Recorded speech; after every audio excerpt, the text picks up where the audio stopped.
बिस्मिल्लाहिर्रहमानिर्रहीम। अस्सलाम वालेकुम नाज़रीन, कैसे हैं आप सब लोग। आज आपके साथ एक तो की डिश में शेयर करना चाह रही हूँ। ये है नरगिसी कोफ्ते। तो मैंने अंडे बॉईल करने रखे हुए पहले से, आप देख सकते हैं ये तकरीबन बॉईल हो गए। और अब मैं कीमे का प्रोसेस करने वाली थी, यानी जो इसका जो मरहला था आपको पता है, जैसे आपने वीडियोज़ में मेरी देखा हुआ है, चैनल पर हैं ये प्याज, अदरक, हरी मिर्चें, हरा धनिया और ये जो है कीमा, इनको मैं प्रोसेसर में डाल के और फिर इनको इकट्ठा यकजान कर लूँगी।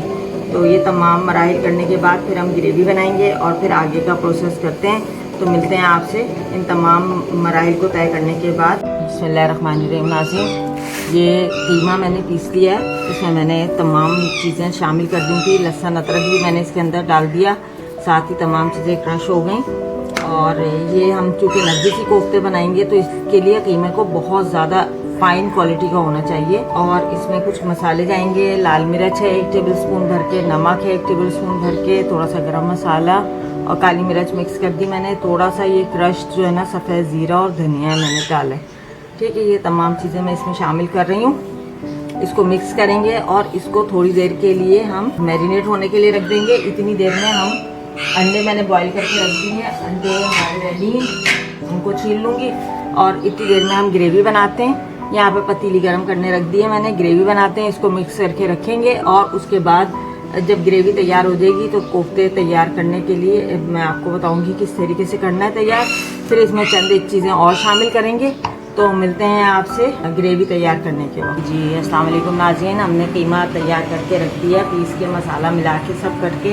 अब हम ग्रेवी की तरफ आते हैं। तो ये मेरे पास 1 कप भर के प्याज है और ये मैंने क्रश करके रखा हुआ है लहसुन अदरक दोनों चीज़ें। ठीक है, ये हम हस्ब ज़रूरत इस्तेमाल करेंगे। इसके अलावा ये मसाले हैं, इसमें छोटी इलायची है, कुछ लौंगे, बड़ी इलायची, काली मिर्च, ये तलहार मिर्च कलर के लिए, हल्दी 1/4 टीस्पून लिए हैं मैंने, और 1 टीस्पून भर के जो है लाल मिर्च लिए है, आप ज़्यादा भी ले सकते हैं।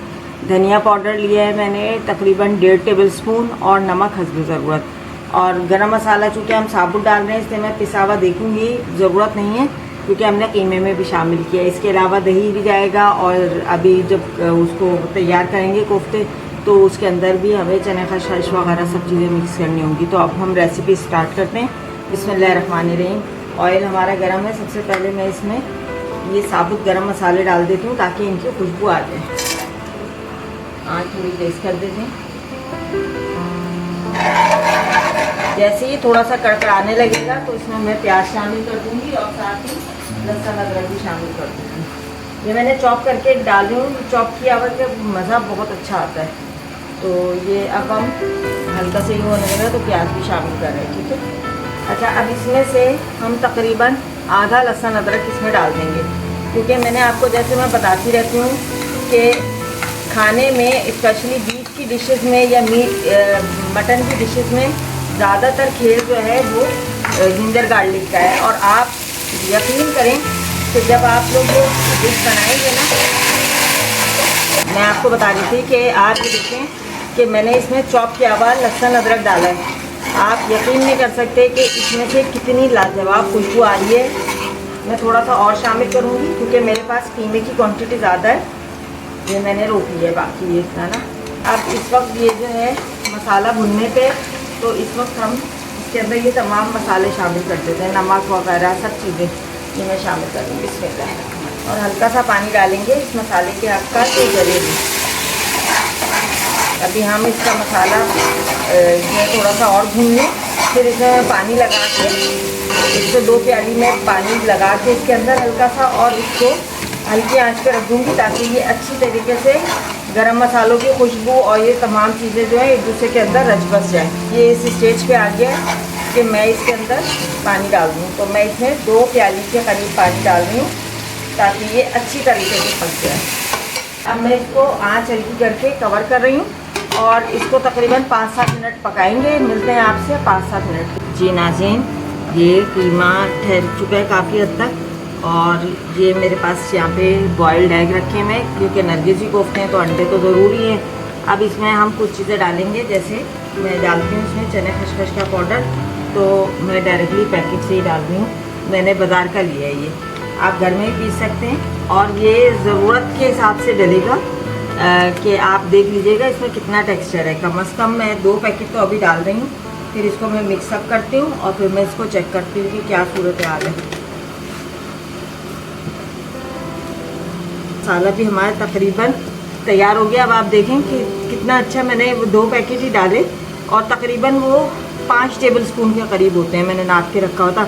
हाथ मेरे बिल्कुल साफ़ सुथरे हो गया और ये पूरा मसाला भी तैयार हो गया। मसाला हमारा ज़बरदस्त तरीके से भून गया है। अब मैं इसमें थोड़ा थोड़ा करके दही डाल दूँगी। ये मेरे पास 1 पाव से थोड़ा सा ज़्यादा दही है, तो मैं थोड़ा अभी डालूँगी और थोड़ा मैं बाद में डालूँगी। तो ये देखें कितना बेहतरीन मसाला भून गया, बहुत अच्छी खुशबू आ रही है माशाल्लाह से। अब ये ज़रा सा छींटे मार रहा है, तो दही हमने इसके अंदर बिल्कुल एब्जॉर्ब कर दिया है। अब मैं इसमें पानी डाल रही हूँ और इसका शोरबा सा लगा रही हूँ, ठीक है। ये टोटली आपके अपने ऊपर डिपेंड करता है कि आप इसमें कितना शोरबा चाहते हैं। तो मैं इतना रखूँगी शोरबा के आराम से उसमें हमारे कोफ्ते जो हैं वो पक सकें। वैसे तो कीमा बिल्कुल अच्छी तरीके से मैंने पीसा हुआ है और तमाम चीज़ें भी उसके अंदर पिसी हुई हैं और मैरिनेट भी हुआ हुआ है। और शोरबा ऊपर तक होगा तो जो होगा तो कोफ्तों को हमें पकाने में ज़्यादा दिक्कत नहीं होगी, ठीक है। मैंने तकरीबन 2.5 गिलास पानी इसके अंदर शामिल कर दिया है कि इसको बनाऊंगी। और आप कलर देख लीजिए माशाल्लाह सालन का कितना ज़बरदस्त आ रहा है। तो अभी हम यहाँ से ज़रा चीज़ें अरेंज करते हैं और फिर कोफ्ते बनाने अपने शुरू करते हैं, नरगिसी कोफ्ते। मिलते हैं आपसे चल्ला जी नाज़रीन। हम अपने सेटअप हमने कर लिया जो हमने अंडों को करना है, ठीक है। यहाँ मैं थोड़ा पानी भी निकाल लेती हूँ हाथ में। अब मैं आपको बताती हूँ कि हमने करना क्या है। ये देखें, ये हमारे पास है बॉइल्ड एग, ठीक। थोड़े से छोटे साइज़ के हैं, देसी वाले मेरे पास थे इस वक्त, तो मैंने वो ही ले लिए। ये आटा है। अब आप सोचोगे आटे का क्या काम यहाँ पे कोफ्तों के साथ, तो इसमें आटे का काम ये है कि हमने जैसे ये 1 अंडा लिया, थोड़ा सा ये बड़ा वाला है तो इसलिए मैं ले रही हूँ। मैंने शेवर वाले नहीं लिए, मेरे पास देसी थे तो मैंने वो ले लिए। इसको इसमें रोल कर लेंगे। अब क्या होगा कि इसको इसमें रोल करने से फ़ायदा ये होता है कि इस पर अंडा जो है, ये कीमा जो है बहुत अच्छी तरीके से स्टिक हो जाएगा, ठीक है। और हमें कीमा एक ही दफ़ा में इतना लेना है कि हमें जितना बड़ा ये जो नरगिसी कोफ्ता है जितना बड़ा हमें चाहिए, इसको बहुत मोटी लेयर नहीं करनी ना बहुत पतली करनी है कि कहीं से खुल जाए, ठीक है। अब हमने बिल्कुल इस तरह से किया, बीच में ये आटा लगा हुआ अंडा जो इसको मैं झटक लूँगी और इसको बीच में रखा। अब हम बहुत एहतियात से पानी जो रखा है वो इसी मसरफ़ के लिए रखा है कि हम इसमें पानी से इसको बढ़ाते रहेंगे। और जो हमें एक्स्ट्रा लगेगा अगर कि ये जो है कीमा बहुत ज़्यादा हो गया कहीं से या कुछ है, तो इसको हम बैलेंस करने के लिए इसमें ये लगा देंगे, ठीक है। पानी लगा के इसको एक फिनिशिंग लुक देंगे हम। और इसकी शेप बनानी है बिल्कुल हमने अंडे जैसी। और ये जहन में रखना है कि हमारे अंडे की शेप किस तरह से, इस तरह से थी तो हमने ओवल शेप में ही इसको रखना है, ठीक। ये इसकी टो जो होती है, ये जो चीज़ है, ये चीज़ यहाँ पे है तो हमने इसको इसी तरीके से ही करना है, ठीक है। नीचे हमारा इसका बॉटम है और ऊपर इसकी शेप ये वाली आ रही है अंडे वाली, तो हमने इसी तरीके से इसको शेप आउट करना है ताकि ये आराम से हमारा तैयार हो सके और ये एक्स्ट्रा जो है वो हम इसमें से निकाल सकें। हल्का सा अब हम पानी हाथ पे लगाएंगे और इसको घुमा लेंगे और ये देखें कोई क्रैक नहीं है, कुछ नहीं है, बिल्कुल फिनिशिंग शेप में आ गया, ठीक। अब इसको जब हम इसके अंदर डालेंगे ग्रेवी में अपनी, तो बिल्कुल सेम प्रोसीजर होगा कि मैं इसको तल वल नहीं रही, इंशाल्लाह ताला ये टूटेगा नहीं, बिल्कुल सही बनेगा। और बिल्कुल आपने इसी तरीके से करना है। तो आपसे मिलते हैं आप इन कोफ्तों को, नरगिसी कोफ्तों को तैयार करने के बाद। जी वेलकम बैक नाज़रीन। ये मैंने तैयार कर लिए नरगिसी कोफ्ते जो हैं। अब मैं इनको मैं रिस्क नहीं लेना चाह रही, ये ना हो क्योंकि ये थोड़ा सा चिकना था कीमा जो था मेरे पास। अब मैंने इसमें फ्राई पैन रखा है यहाँ पे और जो शोरबे वाली जो पतीली थी जिसमें हम बनाएंगे एक्चुअल, वो मैंने साइड में कर दी है। तो ये जो है बॉटम में सिर्फ इसका ऑयल है, इतना मैंने डाला है और इसको अब मैं इसमें फ्राई करूँगी और बाद में मैं फिर डिश आउट कर दूँगी, ठीक है। बाकी जो काम बचा था मैंने उसके थोड़े से कोफ्ते बना लिए सादे, और उनको मैं इस पतीली में शामिल कर रही हूँ कि अब यहाँ पे हमारे पास ऑयल अच्छा खासा गर्म हो गया, तो हम एक एक करके इसको फ्राई कर लेते हैं। बिस्मिल्लाहिर्रहमानिर्रहीम। तो इसको मैं इस तरह से फ्राई कर रही हूँ, इन सबको फ्राई करके, और फिर मिलते हैं आपसे इनको फ्राई करने के बाद। जी नाज़रीन, मैंने नरगिसी कोफ्तों को फ्राई करने के बाद इस शोरबे में यानी ग्रेवी में अपने डाल दिया, और ये बन रहे हैं, अच्छी तरह से पक रहे हैं। और अब ये इनको पकते हुए तकरीबन 5-8 मिनट हो गए, तो मैं इसको अब दम में रख रही हूँ। ठीक है, तो आपसे मिलते हैं। ये देखें कितने अच्छे हो गए, तो मैं आपको दिखाती हूँ निकाल के। देखें कितना ज़बरदस्त लग रहा है माशाल्लाह से। तो अब इसको मैं 5 मिनट के लिए 7 मिनट के लिए दम में रख रही हूँ। गरम मसाला वगैरह सब चीज़ें इसके अंदर शामिल हैं, बस इसकी आंच धीमी करके ऑयल ऊपर आने तक इसको दम में रखेंगे। मिलते हैं आपसे इसको दम आने के बाद।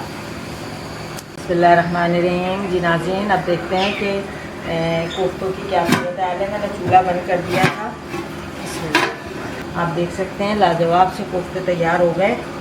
तो अब हम सबसे पहले काम करते हैं कि जो हमारा नरगिसी कोफ्ता है उसको भी हम डालते हैं, डिश आउट करते हैं। और इसके अलावा जो हमने सादे वाले डाले थे वो भी हम इसके साथ ही इसमें रख देते हैं।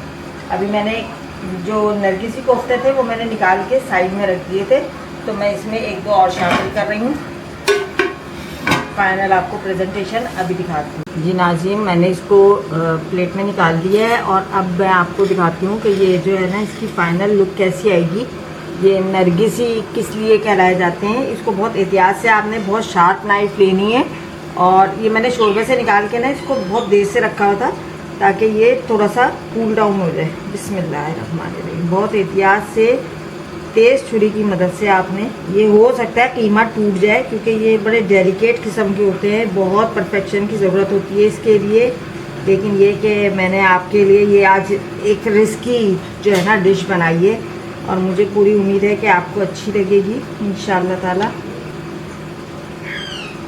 सुभान अल्लाह। ये नरगिसी कोफ्ते नरगिसी क्यों कहलाए जाते हैं, ये अब आपको पता चल गया होगा कि ये एक आँख की सूरत बन जाते हैं, तो इसलिए ये नरगिसी कोफ्ते कहलाते हैं।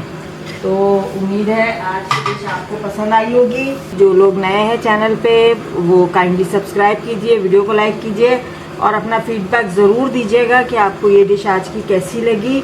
अपनी दुआओं में याद रखिएगा। बहुत जल्द मिलते हैं किसी नई यूनिक सी रेसिपी के साथ। तब तक के लिए अपना ढेर सारा ख्याल रखिए। चैनल ज़्यादा से ज़्यादा देखिए, अपने फ्रेंड और फैमिली के साथ शेयर कीजिए। अपनी दुआओं में याद रखिए। अस्सलाम।